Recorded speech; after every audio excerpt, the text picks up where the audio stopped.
খড়গপুর শহরে বিভিন্ন নিপীড়নের অভিযোগ তুলে সরব হলো খড়গপুর বস্তি বাঁচাও সংগ্রাম কমিটি। এই পরিস্থিতির প্রতিবাদে মঙ্গলবার ডিআরএম বাংলো ঘেরাও করে বিক্ষোভ দেখালো বস্তিবাসীরা। খড়গপুর শহরে ফের বেঁকে বসল বস্তিবাসীরা। যেখানে সেখানে রাস্তাঘাট বন্ধ করে দেওয়া, লাগাতার হুমকি, জলের সংযোগ কেটে দেওয়া সহ একের পর এক নিপীড়নের অভিযোগ তুলে সরব হলো খড়গপুর বস্তি বাঁচাও সংগ্রাম কমিটি। এই পরিস্থিতির প্রতিবাদেই মঙ্গলবার ডিআরএম বাংলা ঘেরাও করে বিক্ষোভ দেখালো বস্তিবাসীরা। ঘেরাও কর্মসূচিকে কেন্দ্র করে সকাল থেকেই উত্তেজনা ছড়ায় ডিআরএম বাংলো চত্বরে। নিরাপত্তার কারণে মোতায়েন করা হয় বিপুল পুলিশ বাহিনী। তবে সমস্ত বাধা পেরিয়ে ডিআরএম বাংলোর সামনে জমায়েত হয় শতাধিক বস্তিবাসী। তাদের হাতে ছিল প্ল্যাকার্ড, পোস্টার এবং কণ্ঠে ছিল একটাই দাবি, বস্তি ধ্বংস নয়, বাঁচার অধিকার চাই।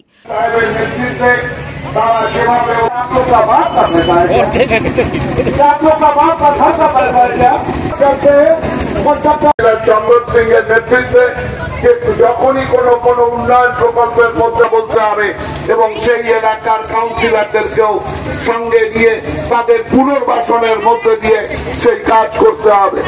তাই আমরা তৃণমূল কংগ্রেসের নেতৃত্ব আজকে এই বস্তি বাঁচাও কমিটির আন্দোলনের সঙ্গে সামিল হয়ে আমরা অবস্থানের মধ্যে দিয়ে আমরা এই বক্তব্য স্পষ্ট করবার জন্য, এই কথা বলবার জন্য আমরা এখানে এসেছি। সংগ্রাম কমিটির অভিযোগ, রেলের তরফে কোনো রকম পুনর্বাসনের ব্যবস্থা না করেই দীর্ঘদিন ধরে বস্তিবাসীদের উচ্ছেদের চেষ্টা চালানো হচ্ছে। হঠাৎ করে রাস্তা বন্ধ করে দেওয়া হয়েছে, জল আলো বন্ধ করা হয়েছে, যা অসাংবিধানিক এবং অমানবিক। তারা স্পষ্ট জানিয়ে দেন, উন্নয়নের নামে উচ্ছেদ নয়, তারা বাঁচতে চান সম্মানের সাথে। কারণটা একটাই, যেভাবে রেল অন্যায়ভাবে, অত্যাচারভাবে, ভয় দেখিয়ে যেভাবে গরিব মানুষদের উচ্ছেদ করছে, তার প্রতিবাদ জানাতে আমরা এসেছি। রেল যেভাবে অন্যায় করে বিভিন্ন রাস্তা বন্ধ করে দিচ্ছে, আজকেই বলুন না, এই যে রাস্তাটা ট্রেন দিয়ে বন্ধ করেছে, আজকে দুটো হসপিটাল আছে, এভাবে মানুষ পেশেন্ট যেতে পারছে না। আমরা তো রাস্তা বন্ধ করতে আসিনি, আমরা বাংলো এসেছিলাম, তাহলে রাস্তা বন্ধ করলো কেন? আর রাস্তা বন্ধ করতে ট্রাফিক পুলিশ পারে, রেল কোনোদিন পারে না। এই জবাবটা ডিআরএম দেবে। আমরা একটাই বার্তা দিয়ে এসেছি বস্তি বাঁচাও সংগ্রাম কমিটির পক্ষ থেকে, যে রেল আগামী দিনে কোনো ডেভেলপমেন্ট করতে চাইলে, উন্নয়ন করতে চাইলে লোকাল পুলিশ, লোকাল অ্যাডমিনিস্ট্রেশন আলোচনা করুক, এসডিওর সাথে বসুক, ডিএম এর সাথে বসুক, কিন্তু দাদাগিরি করে, জোর জুলুম করে আরপিএফ নিয়ে গিয়ে কোনো অত্যাচার বা কোনো উচ্ছেদ তৃণমূল কংগ্রেস এবং বস্তি বাঁচাও কমিটি হতে দেবে না। এই বার্তাটা নিয়ে এসেছি। আজকে ট্রেলার দেখালাম, অল্প সংখ্যক লোক নিয়ে আমরা এসেছি। আগামী দিনে যদি ডিআরএম এর থেকে না সরে আসে, পুরো স্তব্ধ করে দেওয়া হবে। রেলের যতগুলো জায়গা আছে, রেলের স্টেশন হোক, ডিআরএম বাংলো হোক, ডিআরএম অফিস হোক, তৃণমূল কংগ্রেস বস্তি বাঁচাও সংগ্রাম কমিটি স্তব্ধ করে দেবে রেলকে, যদি রেল তার জায়গা থেকে সরে না আসে। বস্তিবাসীদের এই কর্মসূচিতে শহরের বিভিন্ন মানবাধিকার সংগঠন, ছাত্র সংগঠন সংহতি প্রকাশ করেছেন। সংগ্রাম কমিটির পক্ষ থেকে জানানো হয়েছে, ডিআরএম যত শীঘ্রই আলোচনায় না বসেন এবং সমস্যার সমাধান না করেন, তাহলে তারা বৃহত্তর বিক্ষোভ ও রেল অবরোধের পথেও হাঁটবেন। এটাই তো প্রতিবাদ করে, এটা তো মুখ্যমন্ত্রী নিজে বলেছে। এই নির্বাচন আসছে, রেলের শুরু হবে। 21 নির্বাচনে তাই করেছে, 21 জনকে ট্রান্সফার করেছে। রেলের অফিসারদেরকে ডেকে ডেকে তৎকালীন ডিআরএম ভয় দেখে দেখে বিজেপি করতে বাধ্য করেছে। সেদিন এডিআরএম এসেছিল, আমাদের কাউন্সিলর ফিদা পাশে আছে, এডিআরএম এসে বিজেপি লোকেদের দেখে বলছে তো আমার আত্মীয়, তাকেই বোঝা যাচ্ছে যে এটা বিজেপি চক্রান্ত করে নির্বাচনে যাতে ওদের প্রহসন করা যায়, যেহেতু চাপ সৃষ্টি করা যায়, ভয় সৃষ্টি করা যায়, বিজেপিকে ভোট দিতে বাধ্য করার জন্য এই অফিসারদের পাঠিয়েছে। তবে একবার ন্যাড়া বেল তোলা যায়, দুবার যাবে না। খড়গপুরের মানুষ বুঝে গেছে, মানুষের পাশে তৃণমূল কংগ্রেসই থাকবে।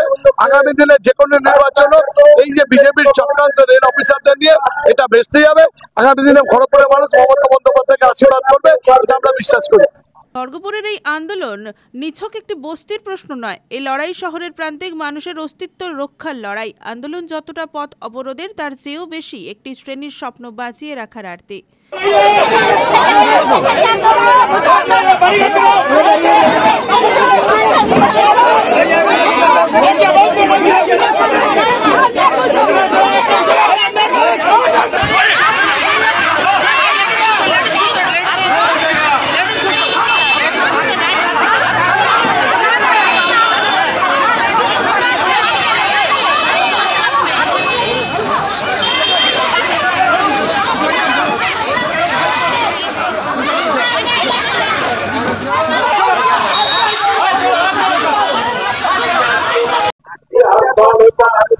আজকে আমরা ডিআরএম কে সময় দেবো কিছুদিন, ডিআরএম যদি আলোচনায় বসে ভালো, তারপর বস্তি যেখানে ভাঙতে যাবে উচ্ছেদ করতে যাবে আমরা রুখে দাঁড়াবো, আমাদের মহিলারা রুখে দাঁড়াবে, আমাদের বস্তি বাঁচাও সংগ্রাম কমিটি রুখে দাঁড়াবে, আমাদের দল তৃণমূল কংগ্রেস সমস্ত কাউন্সিলর আমরা রুখে দাঁড়াবো।